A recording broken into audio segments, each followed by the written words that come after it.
Telangana socialist student association ఆధ్వర్యంలో బాబాసాహెబ్ అంబేద్కర్ గారి యొక్క 134వ జయంతిని వేడుకను పురస్కరించుకొని మనం ఈ రోజు తెలంగాణ సోషలిస్ట్ ఆధ్వర్యంలో హైదరాబాద్ ముసరాంబాగ్ చౌరస్తాలో ఈ రోజు ఈ కార్యక్రమం నిర్వహించడం జరిగింది. గత 10 సంవత్సరాల నుంచి వెళ్ళి మనం బాబాసాహెబ్ అంబేద్కర్ గారి యొక్క జన్మదిన వేడుకలను పురస్కరించుకొని మనం ప్రతి సంవత్సరం అన్నదాన కార్యక్రమం, ఇక్కడ విద్యార్థులకు పెద్ద ఎత్తున పుస్తకాల పంపిణీ, వాళ్ళకు వాళ్ళ యొక్క నైపుణ్యతను బట్టి వాళ్ళకి గిఫ్ట్లు, బహుమతులు అవి కూడా ఇవ్వడం జరుగుతుంది.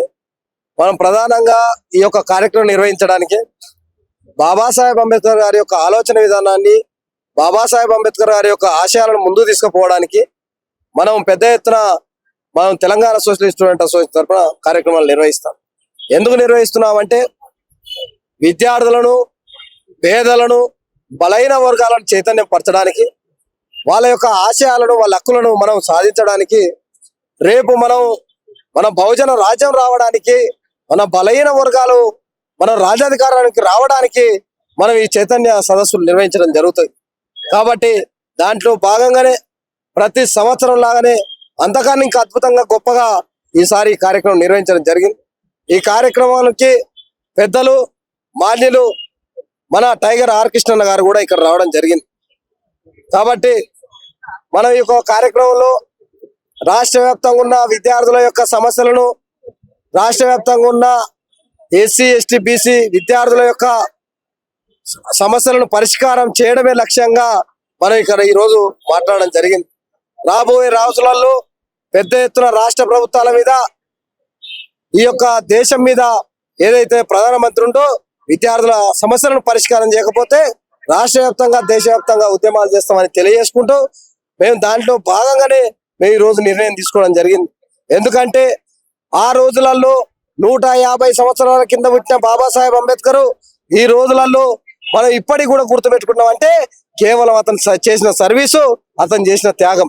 కాబట్టి మనము పెద్ద ఎత్తున త్యాగాలు చేయకపోయినా పర్లేదు, కానీ ఆయన యొక్క ఆశయాలను, ఆయన యొక్క విధానాలను, సిద్ధాంతాలను ముందుకు తీసుకోవాల్సిన అవసరం, బాధ్యత ఉందని తెలంగాణ సోషలిస్ట్ స్టూడెంట్ అసోసియేషన్ తరఫున తెలియజేస్తున్నాను. విద్యార్థులందరూ కూడా ఈ యొక్క కార్యక్రమం సదస్సులు వీళ్ళందరికీ కూడా పిలుపునియడం జరుగుతుంది. అయితే అన్న, ఇప్పుడు అంబేద్కర్ గారి పేరు చెప్పుకొని నేను అంబేద్కరిస్టు అని చెప్పుకుంటా ఇట్లా రాజకీయాలు అయితే చేయడం జరుగుతుంది. ఇప్పుడు పాలకుల లోపం వలన ఇప్పుడు విద్యార్థులు కానీ, బడుగు బలహీన వర్గాలుగా వాళ్ళ సంబంధించినటువంటి ప్రజలకు కూడా చాలా ఇబ్బందులు ఎదుర్కొనే పరిస్థితి వస్తుంది. మరి వీళ్ళందరికీ ఏం చెప్తారు ఈ రోజు జయంతి సందర్భంగా? ఈ రోజు ప్రధానంగా ఒకే విషయం చెప్తున్నాను.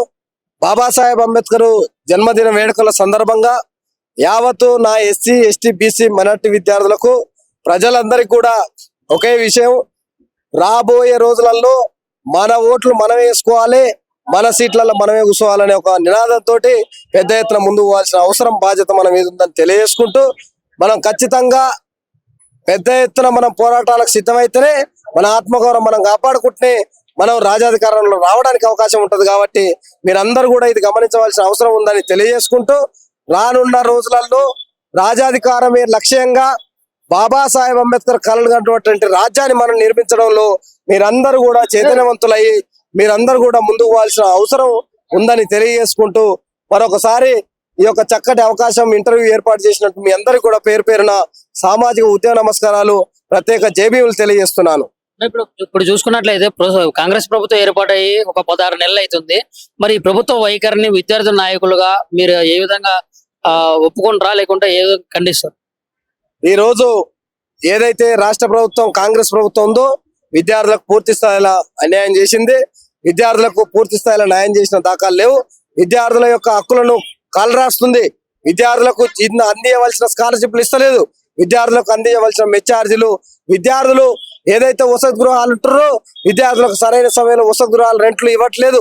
కిరాయి లేక వర్కర్ల జీతాలు ఇవ్వకుండా ఈ రకంగా అనేక రకాలుగా విద్యార్థులను ఇబ్బంది పెడుతుంది.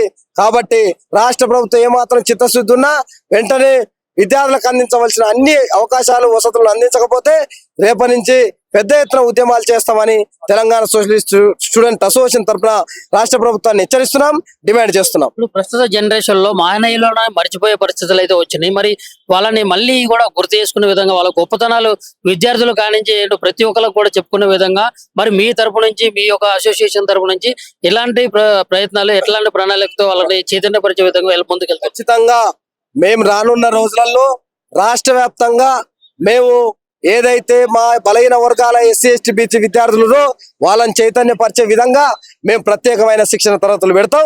ప్రత్యేకంగా మహనీయుల ఆశయాలు ముందుకు తీసుకుపోయే క్రమంలో విద్యార్థులందరినీ కూడా చైతన్యపరిచి ప్రత్యేక శిక్షణ తరగతులు పెట్టి మహనీయుల ఆలోచన విధానాన్ని వాళ్ళ ఆశయాలను ప్రత్యేక శిక్షణ తరగతులు వాళ్ళందరినీ చైతన్యపరిచి విద్యార్థులందరినీ కూడా ఒక స్ఫూర్తిని కలిగించి మేము మా రాజ్యాన్ని వచ్చే విధంగా మన హక్కులు కాపాడుకునే విధంగా మేమందరినీ కూడా ఎస్సీ ఎస్టీ బీసీ విద్యార్థులందరినీ కూడా చైతన్యపరిచి మహనీయుల ఆశయాలను పూలే గారి ఆలోచన విధానాన్ని బాబా సాహెబ్ అంబేద్కర్ ఆలోచన విధానాలను మేము వాళ్ళకు తెలియపరిచి వాళ్ళందరినీ చైతన్యపరిచి మన రాజ్యాన్ని వచ్చే విధంగా తెచ్చుకునే విధంగా మేము ముందుకు తీసుకువెళ్తామని తెలంగాణ సోషలిస్ట్ స్టూడెంట్ అసోసియేషన్ తరఫున తమరు తెలియజేస్తున్నాం. ఇప్పుడు రాజ్యాంగం ప్రకారం ఇప్పుడు ఎన్నో బిల్లులు మనం తెచ్చుకున్నా గానీ ఇప్పుడు పార్లమెంట్ లో కొట్టుకుపోవడం కానీ పూర్తి స్థాయిలో అమలు కాకపోవడం కానీ జరుగుతుంది. దాని గురించి ఏం చెప్తారు? అంటే ఇక్కడ ప్రధానంగా ఎవరైతే అగ్రకులాలు ఉంటారో అగ్రకులాల నాయకులు అక్కడ మనం పొలిటికల్ విధానాన్ని సిస్టాన్ని బ్రేక్ చేసి అక్కడ వాళ్ళు మేనేజ్ చేస్తారు కాబట్టి ఇక్కడ మన నాయకులను వాళ్ళు వాడుకుంటారు కాబట్టి మన నాయకులు ఇకనైనా చైతన్యవంతులు కావాలి. మన ఎస్సీ ఎస్టీ బీసీ నాయకులు ఇకనైనా వాళ్ళు సోయి తెచ్చుకొని చట్టసభలలో ఎవరి ద్వారా అయితే చట్టసభలో పోయినో వాళ్ళందరూ కూడా చైతన్యపడి వాళ్ళందరూ కూడా మన యొక్క హక్కుల కోసం మన బలహీన వర్గాల ఎస్సీ ఎస్టీ బీసీల కోసం అక్కడ చట్టసభలో వాయిస్ వినిపించాలి. వాళ్ళు లేని పక్షంలో రానున్న రోజులలో మన బహుజన రాజ్యం వస్తుంది కాబట్టి వాళ్ళ తడాకేందో చూస్తాం, వాళ్ళ కథ ఏందో మేము వదిలిపెట్టాం. ఖచ్చితంగా మేము పెద్ద ఎత్తున పోరాటాలు చేస్తాం. మన రాజ్యం రావడానికే మేము లక్ష్యంగా ముందుకు పోతామని తెలియజేస్తున్నాం.